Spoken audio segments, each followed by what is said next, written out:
Bienvenue sur Lumière Noire, la chaîne où l'espoir renaît dans les ténèbres. Aujourd'hui, je vous partage l'histoire bouleversante de Nachoum, une jeune Camerounaise du peuple Bamoun, arrachée à sa famille et vendue à une société secrète occulte. Son témoignage vous rappellera que même dans les abîmes les plus sombres, Dieu peut encore transformer nos vies. Si cette histoire touche votre cœur, abonnez-vous et likez cette vidéo pour soutenir notre mission. Restez jusqu'à la fin, car ce récit va changer votre perception du possible. Chapitre 1. La trahison des ombres. Dans les collines verdoyantes de l'Ouest Cameroun, là où le peuple Bamoun perpétue ses traditions ancestrales depuis des siècles, vivait une jeune fille nommée Nachoum. Son nom signifiait « celle qui apporte la joie » en langue Bamoun, et elle portait ce nom avec fierté. À 16 ans, Nachoum incarnait l'espoir de sa famille modeste installée dans un petit village près de Foumban, la capitale historique du royaume Bamoun. Nachoum était différente des autres jeunes filles de son âge. Ses yeux pétillaient d'une intelligence rare et son sourire illuminait les journées les plus sombres.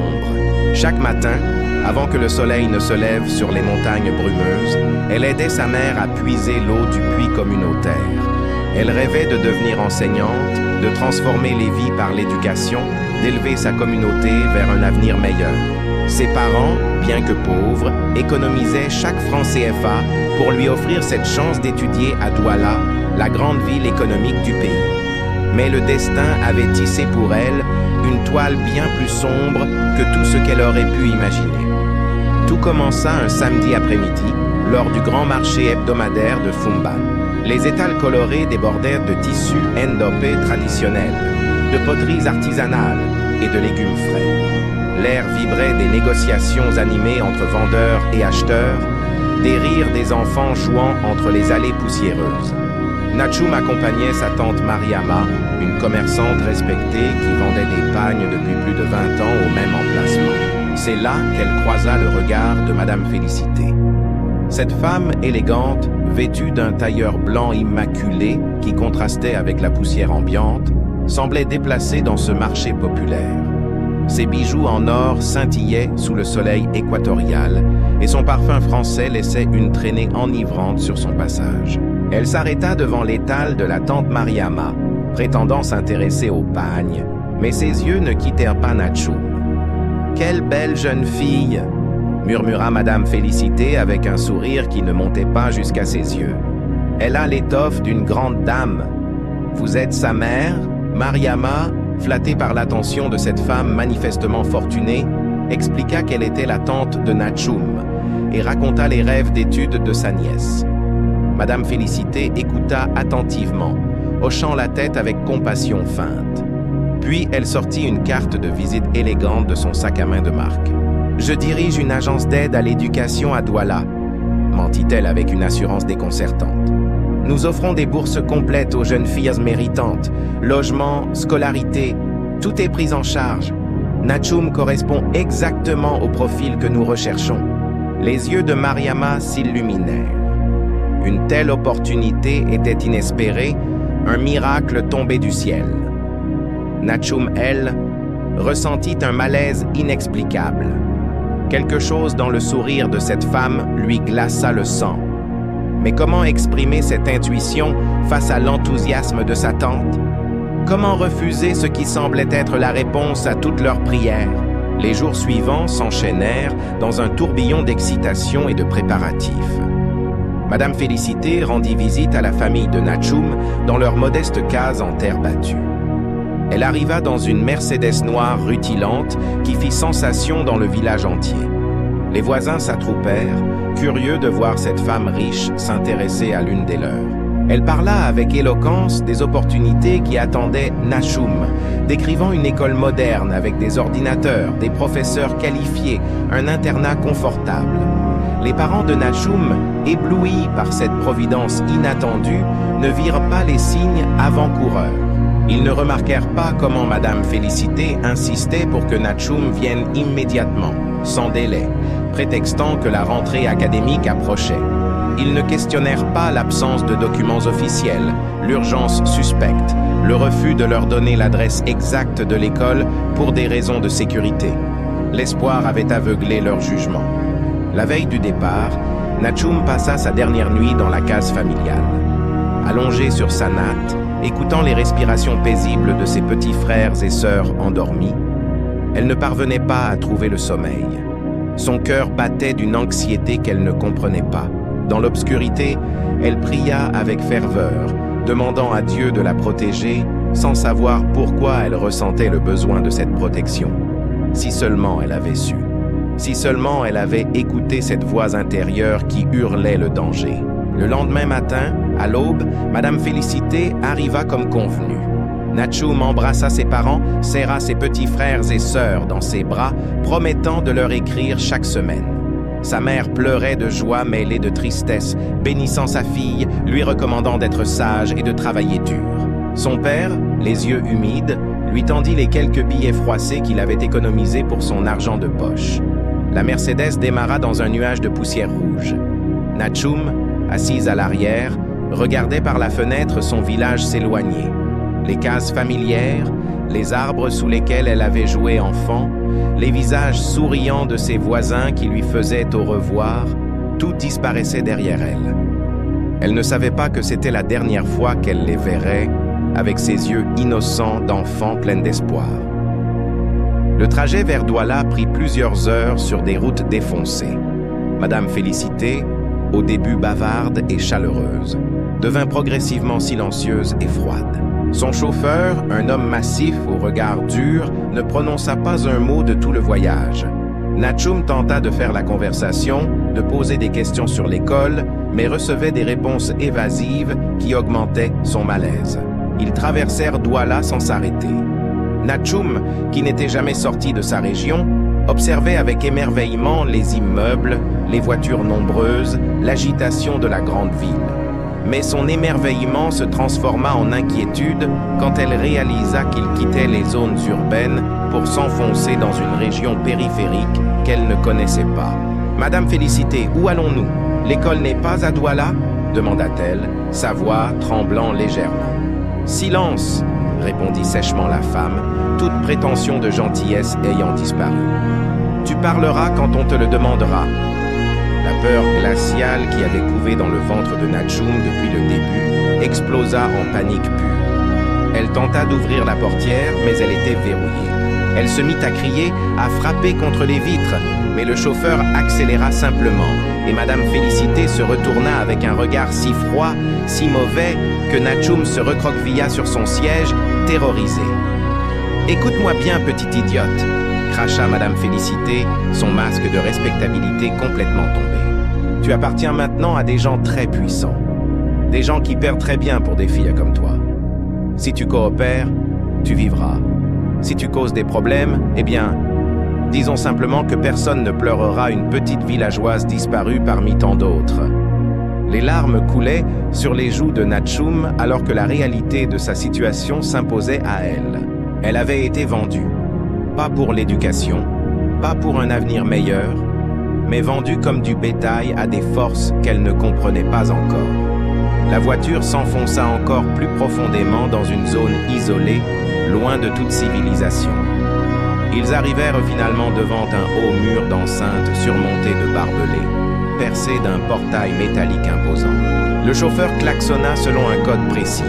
Le portail s'ouvrit lentement, révélant une propriété tentaculaire qui ressemblait plus à une forteresse qu'à une résidence. Des hommes en noir, armés et menaçants, patrouillaient le périmètre.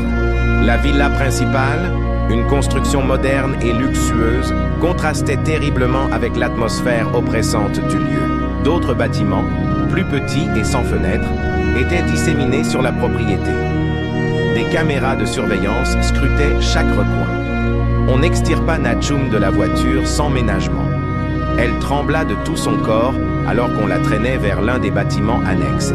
À l'intérieur, une dizaine d'autres jeunes filles, certaines plus jeunes qu'elle, d'autres plus âgées, étaient assises sur des bancs métalliques. Leurs yeux étaient vides, leurs visages marqués par la résignation. Certaines portaient des marques visibles de violence. Une femme plus âgée, qu'on appelait Maman Thérèse, s'approcha de Nachoum. Son visage sévère ne laissait transparaître aucune pitié. « Bienvenue dans ta nouvelle vie », dit-elle d'une voix monotone. « Ici, tu n'as plus de nom, seulement un numéro. Tu es maintenant numéro 23. Tu feras exactement ce qu'on te dit, quand on te le dit. Tu as été choisi pour servir la confrérie, une organisation puissante qui contrôle ce pays bien plus que tu ne peux l'imaginer. » Nachoum essaya de parler, de supplier, mais Maman Thérèse la gifla violemment. Première leçon, on ne parle pas sans permission. Deuxième leçon, toute tentative de fuite sera punie par la mort. Troisième leçon, tes parents ont signé des papiers. Officiellement, tu es parti à l'étranger pour tes études. Personne ne te cherchera, personne ne viendra te sauver. Ces mots résonnèrent comme un glas dans l'esprit de Nachoum. Ses parents avaient signé. Dans leur ignorance et leur naïveté, ils avaient involontairement vendu leur propre fille à ces monstres. Les jours qui suivirent furent un cauchemar éveillé. Nachoum et les autres filles étaient réveillées avant l'aube, forcées de participer à des rituels étranges et terrifiants. Dans une salle souterraine éclairée par des bougies noires, des hommes en robes rouges accomplissaient des cérémonies qui glacèrent le sang. Des incantations dans des langues inconnues résonnaient contre les murs humides. Des sacrifices d'animaux étaient effectués pendant que les filles, agenouillées et terrorisées, devaient réciter des serments d'allégeance à des entités dont elles ne connaissaient pas le nom. On leur enseignait qu'elles faisaient maintenant partie d'une société secrète occulte qui existait depuis des générations, infiltrée dans tous les niveaux du pouvoir au Cameroun et au-delà. Des politiciens, des hommes d'affaires, des responsables religieux en apparence respectables étaient membres de cette confrérie qui puisait son pouvoir dans des pratiques mystiques sombres. Le rôle des filles était multiple et horrifiant. Certaines devaient servir lors des rituels, leur jeunesse et leur pureté supposées renforcer les incantations. D'autres étaient destinées à être offertes aux membres influents comme esclaves personnels. Quelques-unes, les plus malchanceuses, étaient réservées pour les sacrifices ultimes lors des cérémonies les plus importantes. Nachoum découvrit rapidement la hiérarchie impitoyable de cet enfer. Les filles qui résistaient disparaissaient mystérieusement la nuit et on ne les revoyait jamais. Celles qui coopéraient recevaient de maigres privilèges. Une nourriture légèrement meilleure, moins de coups, parfois même une couverture supplémentaire pour les nuits froides. Elle se lia d'amitié avec une autre fille, numéro 15, qui s'appelait en réalité Aïssatou, avant d'être capturée. Aïssatou était là depuis 6 mois et avait appris à survivre en se rendant invisible, en obéissant sans questionner, en éteignant toute étincelle d'humanité dans ses yeux pour ne pas attirer l'attention des maîtres. « Ne pense plus à ta famille !» murmura Aïssatou un soir dans leur dortoir crasseux. « Ne pense plus à qui tu étais. C'est fini, Nachoum. Cette personne est morte le jour où tu es monté dans cette voiture. Si tu veux survivre, tu dois oublier. » Mais Nachoum ne pouvait pas oublier. Chaque nuit, allongée sur son matelas mince et puant, elle se rappelait le sourire de sa mère, les rires de ses petits frères, la chaleur du soleil sur les collines de son village. Elle se rappelait ses rêves d'être enseignante, de faire une différence dans le monde. Ses souvenirs étaient tout ce qui lui restait dans ce cauchemar vivant. Les semaines passèrent dans une routine d'horreur. Nachoum assista à des choses qui auraient brisé des adultes endurcis. Elle vit des hommes puissants, certains qu'elle reconnaissait de la télévision, venir participer aux rituels dans leurs robes cérémonielles. Elle entendit des conversations sur des contrats gouvernementaux obtenus grâce aux faveurs de la confrérie, sur des opposants politiques qui seraient éliminés lors des prochains sacrifices, sur des richesses volées au peuple camerounais pour financer ses pratiques démoniaques. Elle comprit que le mal qu'elle vivait n'était pas isolé.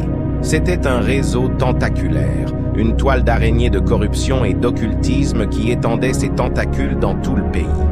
Les policiers qui auraient dû les sauver étaient payés pour regarder ailleurs. Les juges qui auraient dû rendre justice étaient eux-mêmes membres. Le système entier était pourri jusqu'à l'os. Un soir, alors qu'elle servait lors d'un rituel particulièrement violent, Nachum croisa le regard d'un des hommes masqués. Quelque chose dans ses yeux lui rappela son oncle. Non, c'était impossible. Mais le doute s'était installé. Combien de personnes qu'elle connaissait, qu'elle avait respectées, faisaient partie de cette abomination? La désespoir menaçait de l'engloutir complètement. Elle contempla plusieurs fois l'idée de se donner la mort, de trouver un moyen de mettre fin à cette souffrance. Mais quelque chose en elle, une petite flamme têtue, que même l'horreur ne parvenait pas à éteindre, refusait de s'abandonner. C'était cette flamme qui la ferait tenir, qui la préparerait pour le miracle qu'elle ne pouvait pas encore imaginer. Car dans les ténèbres les plus profondes, même quand toute lumière semble éteinte, Dieu prépare toujours un chemin vers la délivrance. L'histoire de Nachum ne faisait que commencer, et son calvaire allait bientôt prendre un tournant qu'aucun membre de la confrérie n'aurait pu prévoir. Fin du chapitre 1. Chers spectateurs de Lumière Noire, l'histoire de Nachum vous a-t-elle touché? Ce n'est que le début de son incroyable parcours. Si vous voulez découvrir comment Dieu va intervenir dans cette situation désespérée, abonnez-vous maintenant et likez cette vidéo pour ne rien manquer. Partagez ce témoignage autour de vous, car quelqu'un a besoin d'entendre que même dans les pires ténèbres, l'espoir existe toujours. Le chapitre 2 vous attend et il va vous bouleverser encore plus. À très bientôt. Chapitre 2. La lumière dans les ténèbres. 3 mois s'étaient écoulés depuis que Nachum avait franchi les portes de cet enfer. 3 mois qui semblaient être une éternité, où chaque jour ressemblait au précédent dans sa monotonie horrifiante. Son corps portait maintenant les cicatrices visibles et invisibles de sa captivité. Ses mains, autrefois douces, étaient calleuses et blessées. Ses yeux, qui brillaient jadis d'espoir, s'étaient ternis comme ceux des autres filles. Mais quelque chose en elle refusait de mourir complètement. C'était une nuit comme les autres, ou du moins, elle le croyait. Les filles avaient été réveillées à 2 heures du matin pour préparer un rituel majeur.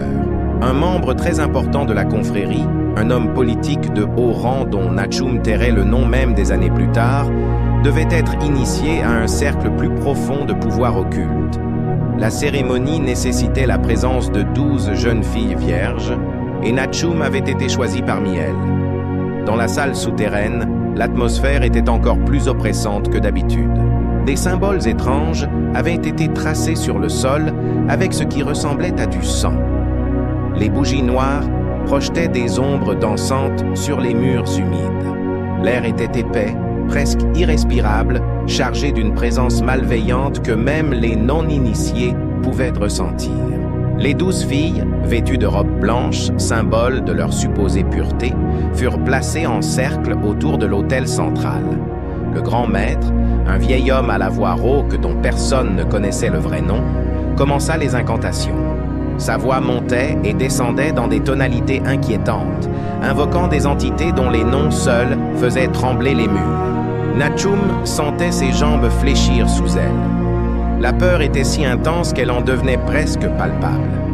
À côté d'elle, une jeune fille de 14 ans nommée Grace s'évanouit. On la traîna hors du cercle sans ménagement, et une autre prit sa place. Personne ne se souciait de savoir si Grace était vivante ou morte. Le rituel progressait vers son apogée. Le politicien, torse nu et couvert de marques rituelles, s'approcha de l'autel. Dans ses mains, un couteau cérémoniel luisait à la lumière des bougies. Nachum comprit avec horreur ce qui allait se passer. L'une d'entre elles allait être sacrifiée ce soir.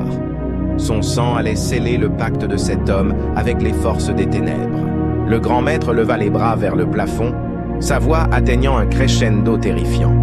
Que celle qui sera l'offrande s'avance, que le sang innocent ouvre les portes du pouvoir. Les yeux de tous les membres masqués se tournèrent vers les filles. Le silence était assourdissant. Nachum sentit son cœur battre si fort qu'elle était certaine que tout le monde pouvait l'entendre. C'était le moment. Sa vie allait se terminer ici, dans cette cave humide, loin de sa famille, loin de tout ce qu'elle avait aimé. Puis quelque chose d'extraordinaire se produisit. Au moment exact où le grand maître allait désigner la victime, un grondement sourd secoua toute la propriété. Les bougies vacillèrent. La terre elle-même sembla trembler. Les membres de la confrérie se regardèrent, déconcertés. Ce n'était pas prévu dans le rituel. Le grondement s'intensifia. Soudain, toutes les lumières de la propriété, y compris les bougies dans la salle souterraine, s'éteignirent simultanément. L'obscurité fut totale pendant quelques secondes qui parurent éternelles. Puis, aussi mystérieusement qu'elles s'étaient éteintes, les lumières électriques se rallumèrent brutalement, les néons crus remplaçant les flammes mystiques. La magie du moment était brisée. Le grand maître tenta de reprendre le contrôle, mais l'interruption avait rompu quelque chose d'essentiel dans le rituel. Les membres commencèrent à murmurer nerveusement. Certains parlaient de mauvais présages, d'autres d'interventions d'esprits contraires. Dans la confusion qui suivit, on renvoya les filles à leur dortoir. Le rituel était reporté. Natchoum, tremblante et en état de choc, réalisa qu'elle avait échappé à la mort de quelques minutes. Mais pourquoi? Comment? Était-ce vraiment un hasard? Cette nuit-là, incapable de dormir, Natchoum fit quelque chose qu'elle n'avait pas fait depuis son arrivée. Elle pria. Pas les prières forcées et corrompues qu'on lui faisait réciter lors des rituels, mais une vraie prière, venue du plus profond de son âme brisée. « Dieu !» chuchota-t-elle dans l'obscurité, ses larmes coulant silencieusement sur ses joues creuses. « Je ne sais même plus si tu existes, je ne sais plus si tu m'entends. Mais s'il te plaît, aide-moi. Je ne peux plus supporter cela.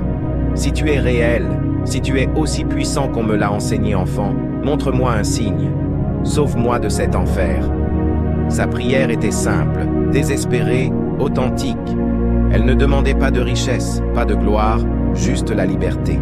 Juste la possibilité de revoir le soleil sans barreaux, de marcher sans chaînes invisibles, de vivre sans terreur constante. Elle ne savait pas que Dieu avait déjà mis en mouvement les rouages de sa délivrance. Le lendemain matin, un nouvel arrivant fit son apparition dans la propriété. C'était un homme dans la quarantaine, vêtu simplement, mais avec une prestance qui attirait le regard. Son nom était Pasteur Jean, et il était, disait-on, un nouveau recruteur pour la confrérie. Sa mission était de voyager dans les villages pour identifier et attirer de nouvelles filles vers l'organisation. Ce que personne dans la confrérie ne savait, c'est que Pasteur Jean était un infiltré. Ancien membre repenti de la confrérie lui-même, Jean avait connu une conversion radicale 5 ans auparavant. Après avoir participé à des horreurs indicibles, il avait été visité par une vision si puissante, si réelle, qu'elle avait transformé toute sa vie. Il avait vu la croix, avait ressenti l'amour de Dieu d'une manière qu'aucune puissance occulte ne pouvait reproduire. Il avait compris que tous les pouvoirs qu'il avait recherchés dans les ténèbres n'étaient que de pâles imitations du vrai pouvoir, celui de l'amour divin. Depuis, Jean avait consacré sa vie à une mission dangereuse, infiltrer les réseaux de la confrérie pour sauver autant de victimes que possible. Il avait déjà libéré 17 filles, les plaçant dans des refuges secrets gérés par des églises underground. Chaque opération le mettait en danger de mort, mais sa foi était devenue plus forte que sa peur. Ce matin-là, alors qu'il inspectait les installations en compagnie de Maman Thérèse, son regard croisa celui de Natchoum. Pendant une fraction de seconde, leurs yeux se verrouillèrent. Jean vit dans ce regard quelque chose qu'il avait appris à reconnaître. Une flamme qui refusait de s'éteindre, une âme qui n'avait pas encore renoncé. Il sut immédiatement que Dieu l'avait envoyée ici pour elle. Les jours suivants, Jean observa discrètement Natchoum. Il remarqua comment, malgré tout ce qu'elle endurait, elle aidait secrètement les autres filles, partageant sa maigre nourriture avec les plus faibles, murmurant des paroles d'encouragement quand les gardiens ne regardaient pas. Cette compassion au milieu de la cruauté était rare, précieuse. C'était la preuve que son esprit n'était pas encore brisé. Jean commença à élaborer un plan. Il savait que la semaine suivante, un convoi de nouvelles filles devait arriver de différentes régions. Dans la confusion de cet arrivage, avec plusieurs véhicules entrant et sortant de la propriété, il aurait une fenêtre d'opportunité. Mais le timing devait être parfait, et il aurait besoin de l'aide de Natchoum elle-même. Le 5e jour après son arrivée, Jean trouva un moment pour s'approcher de Natchoum alors qu'elle nettoyait l'une des salles. Les gardiens étaient occupés ailleurs. Il avait peut-être 30 secondes, pas plus. « Natchoum !» chuchota-t-il, utilisant son vrai nom plutôt que son numéro. Elle sursauta, terrifiée. Personne n'utilisait les vrais noms ici. C'était interdit. « N'aie pas peur !» continua-t-il rapidement, sa voix à peine audible. « Je suis ici pour te sauver. Dieu a entendu ta prière. Dans 3 jours, mercredi, à 15 heures précises, rends-toi aux toilettes près de la cuisine. Laisse couler l'eau. Je viendrai te chercher. Fais-moi confiance. » Avant qu'elle ne puisse répondre, il s'éloigna, reprenant son masque d'homme cruel et indifférent. Natchoum resta figé, son cœur battant la chamade. Était-ce un piège? Une nouvelle forme de torture psychologique? Ou était-ce possible que... Elle repensa à sa prière de quelques nuits auparavant. « Montre-moi un signe », avait-elle supplié. Et maintenant, cet homme connaissait son nom, parlait de Dieu, promettait la liberté. Était-ce une coïncidence? Ou était-ce la réponse qu'elle n'osait plus espérer? Les 3 jours suivants furent les plus longs de sa vie. Natchoum oscillait entre l'espoir délirant et le doute paralysant. Et si c'était un test de loyauté? Si elle se rendait aux toilettes comme convenu et que des gardiens l'attendaient pour la punir d'avoir écouté un traître? Elle pourrait être tuée, ou pire encore. Mais une voix intérieure, plus forte que la peur, lui répétait « Fais confiance. J'ai entendu ta prière. » Le mercredi arriva. Les heures s'écoulèrent avec une lenteur insupportable. 12 heures, 13 heures, 14 heures. Natchoum accomplissait ses tâches en pilote automatique, son esprit entièrement focalisé sur ce qui allait se passer ou ne pas se passer à 15 heures, 14h50. Son cœur menaçait d'exploser dans sa poitrine. Elle jeta un regard circulaire. Les gardiens discutaient près de l'entrée principale. Maman Thérèse était à l'autre bout de la propriété. C'était maintenant ou jamais. À 14h58, Natchoum se dirigea vers les toilettes près de la cuisine, essayant de paraître aussi normale que possible. Chaque pas lui semblait peser 1 tonne.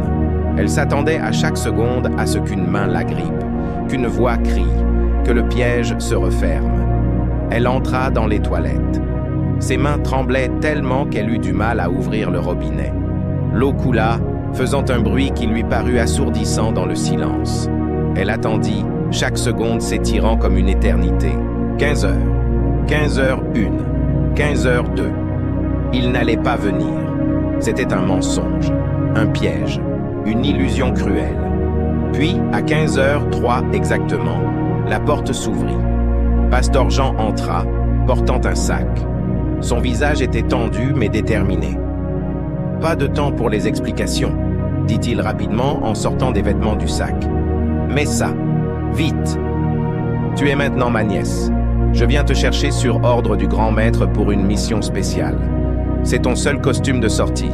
Ne me trahis pas. » Natchoum enfila les vêtements avec des gestes fébriles. Un jean, un t-shirt ordinaire, des sandales.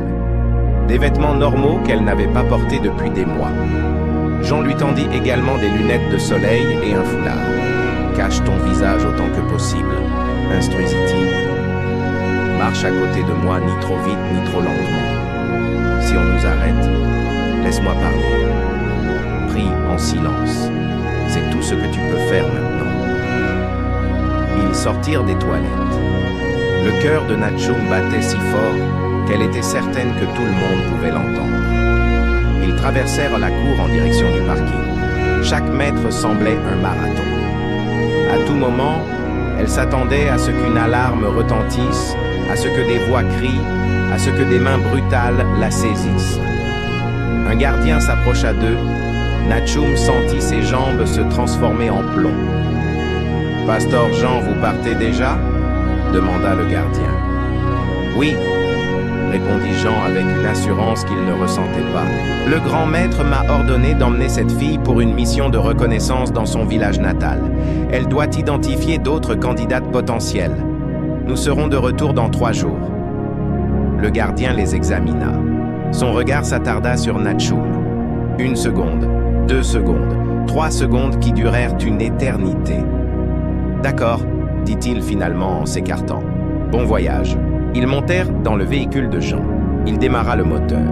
Le portail s'ouvrit lentement, si lentement. Natchoum n'osait pas respirer.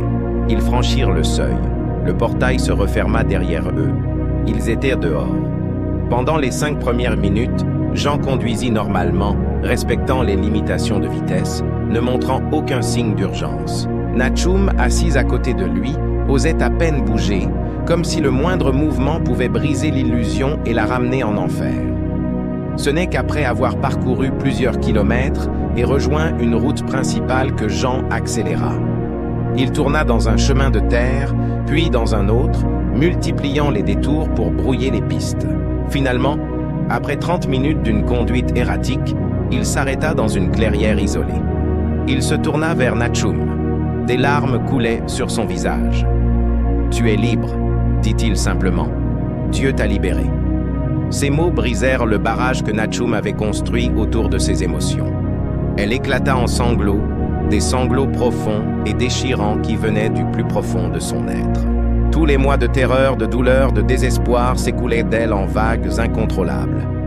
Jean la laissa pleurer, comprenant qu'elle en avait besoin.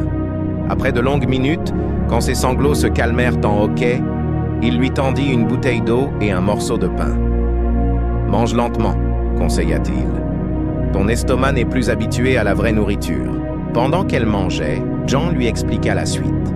Il l'emmenait dans un refuge secret tenu par une communauté chrétienne underground, un réseau de croyants qui avaient consacré leur vie à combattre la confrérie et ses activités. Là-bas, elle recevrait des soins médicaux, un soutien psychologique et surtout, une protection. La confrérie la chercherait, mais ce refuge avait réussi à rester caché pendant des années. « Et ma famille ?» demanda Natchoum d'une voix brisée. « Peuvent-ils savoir que je suis vivante ?» Le visage de Jean s'assombrit. « Pas encore. C'est trop dangereux. La confrérie surveille certainement ta famille, espérant que tu les contactes. Si tu le fais maintenant, tu les mettras en danger et tu révéleras ta position. Mais un jour, quand tu seras vraiment en sécurité, je te promets que nous trouverons un moyen. » Cette réponse brisa le cœur de Natchoum, mais elle comprenait la logique. La liberté avait un prix, et ce prix était la patience. Ils reprirent la route. Après plusieurs heures de voyage, évitant les grands axes, ils arrivèrent finalement à destination. C'était une mission chrétienne isolée dans les montagnes, cachée derrière une façade de centre agricole. À l'intérieur, Natchoum découvrit une vingtaine d'autres filles et femmes, toutes rescapées de la confrérie ou d'autres organisations similaires. Une femme d'âge mûr nommée Sœur Marie l'accueillit avec une étreinte chaleureuse. Pour la première fois depuis des mois, Natchoum sentit une présence authentiquement bienveillante. « Bienvenue à la maison, ma fille », dit Sœur Marie avec des larmes dans les yeux. « Tu es en sécurité maintenant. Le calvaire est terminé. » Les semaines qui suivirent furent un long processus de guérison. Physiquement d'abord, Natchoum était sous-alimentée, couverte de blessures, épuisée jusqu'au plus profond de ses cellules. Les sœurs du refuge la nourrissaient, soignaient ses plaies, la laissaient dormir autant qu'elle en avait besoin. Mais les blessures psychologiques étaient bien plus profondes. Natchoum faisait des cauchemars terrifiants chaque nuit. Elle sursautait au moindre bruit. Elle ne pouvait pas supporter qu'on touche son épaule sans prévenir. Les images des rituels, des violences, de la peur, tournaient en boucle dans son esprit. Le refuge offrait un soutien psychologique, mais aussi quelque chose de plus profond, une guérison spirituelle. C'était ici que Natchoum fit une découverte qui changerait sa vie pour toujours. Un soir, lors d'une session de prière communautaire, alors que les autres rescapés partageaient leurs témoignages de restauration, quelque chose se brisa en Natchoum. Elle réalisa que toutes ces femmes avaient vécu des horreurs similaires ou pires que les siennes. Pourtant, elles souriaient maintenant. Elles chantaient. Elles avaient retrouvé la joie de vivre. Comment était-ce possible? Sœur Marie, voyant sa confusion, s'assit à côté d'elle après la réunion. « Tu te demandes comment nous pouvons être heureuses après ce que nous avons vécu ?» demanda-t-elle doucement. Natchoum hocha la tête, incapable de parler. « C'est parce que nous avons compris quelque chose de fondamental, » continua Sœur Marie. « Dans cette confrérie, tu as vu la puissance des ténèbres. Tu as vu ce que le mal peut faire. Mais le mal, aussi terrifiant soit-il, n'est qu'une ombre. Une ombre ne peut exister que parce qu'il y a une lumière quelque part. Et la lumière sera toujours plus forte que n'importe quelle ombre. Elle prit les mains de Nachum dans les siennes. Dieu ne t'a pas abandonné dans cet enfer. Il pleurait avec toi chaque nuit. Il ressentait chaque douleur que tu endurais. Et au moment exact où ton désespoir était le plus profond, quand tu as crié vers lui, il a répondu. Pas parce que tu le méritais, pas parce que tu étais parfaite, mais simplement parce qu'il t'aime d'un amour que tu ne peux même pas encore comprendre. Ces paroles touchèrent quelque chose de profond en Nachum. Pour la première fois depuis son enlèvement, elle sentit quelque chose d'autre que la douleur et la peur. Elle sentit l'espoir. Un espoir fragile, certes, mais réel. Cette nuit-là, seule dans sa petite chambre propre avec des draps qui sentaient la lavande, Nachum fit une prière différente de celle qu'elle avait faite dans sa cellule. « Dieu, dit-elle, je ne comprends pas tout. Je ne comprends pas pourquoi tu m'as permis de vivre cet enfer. Je ne comprends pas pourquoi tu m'as sauvée alors que tant d'autres filles sont encore là-bas. Mais je veux te faire confiance.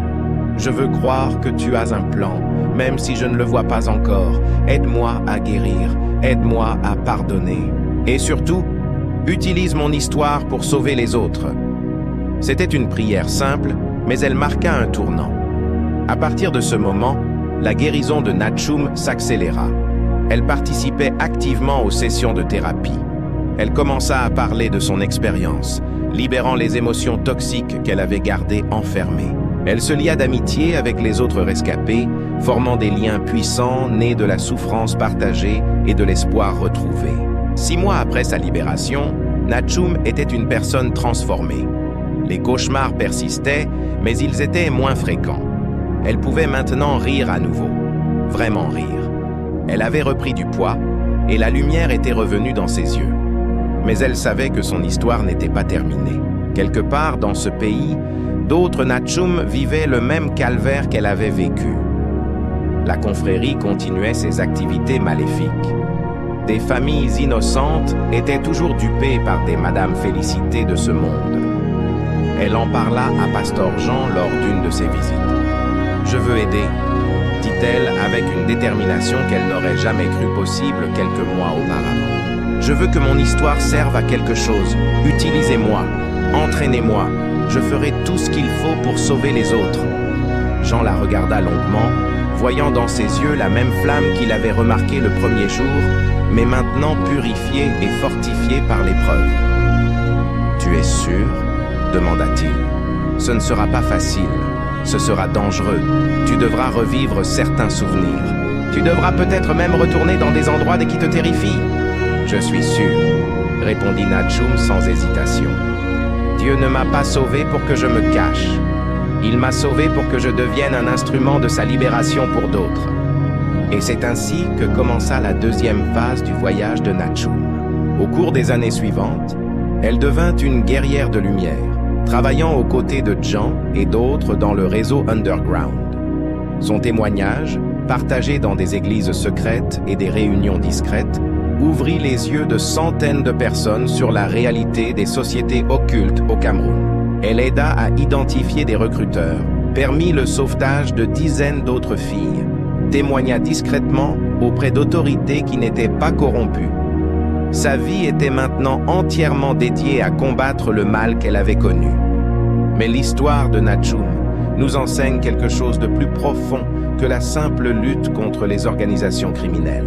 Elle nous enseigne que Dieu peut transformer nos pires tragédies en témoignages puissants de sa grâce, que la lumière la plus brillante émerge souvent des ténèbres les plus profondes, que rien n'est trop brisé pour que Dieu ne puisse le restaurer. Aujourd'hui, plus de 5 ans après sa libération, Nachum continue son combat. Elle ne peut pas encore retourner dans son village natal, c'est toujours trop dangereux. Mais elle a pu, par des intermédiaires sécurisés, faire savoir à sa famille qu'elle est vivante et qu'elle va bien. Ce jour où elle a parlé à sa mère au téléphone pour la première fois en 5 ans, Les larmes de joie qu'elles ont partagées ont été parmi les plus douces de sa vie. Son histoire nous rappelle que même dans notre monde moderne, même dans nos villes et villages qui semblent normaux, le mal opère dans l'ombre. Mais elle nous rappelle aussi qu'il y a une puissance infiniment plus grande que toutes les forces des ténèbres combinées, l'amour de Dieu et sa capacité à rédemption. Si vous écoutez cette histoire aujourd'hui et que vous vivez votre propre enfer, qu'il s'agisse d'oppression, d'addiction, de désespoir ou de n'importe quelle forme de captivité, sachez ceci. Le même Dieu qui a entendu la prière de Natchoum dans cette cave sombre entend aussi la vôtre. Le même Dieu qui a orchestré sa délivrance miraculeuse peut transformer votre situation. Peut-être pas de la même manière, peut-être pas avec le même timing, mais il peut et il le fera si vous ouvrez votre cœur et faites-lui confiance, même quand tout semble sans espoir. L'histoire de Natchoum est un témoignage vivant que la lumière vaincra toujours les ténèbres, que l'amour triomphera toujours de la haine, que la vie est plus forte que la mort, et que Dieu, vraiment, peut encore changer nos vies. Fin du chapitre 2. Chers fidèles de Lumière Noire, le témoignage de Natchoum vous a-t-il inspiré? A-t-il réveillé l'espoir en vous? Cette histoire vraie nous montre que même dans les situations les plus désespérées, Dieu n'abandonne jamais ses enfants. Abonnez-vous maintenant à notre chaîne et likez cette vidéo pour que ce message d'espoir atteigne des milliers d'autres personnes qui ont besoin de l'entendre. Partagez ce témoignage avec vos proches. Quelqu'un dans votre entourage a besoin de savoir qu'il n'est pas seul, que Dieu peut transformer n'importe quelle situation. Que la lumière de Dieu éclaire votre chemin, même dans vos moments les plus sombres. À très bientôt pour d'autres témoignages puissants.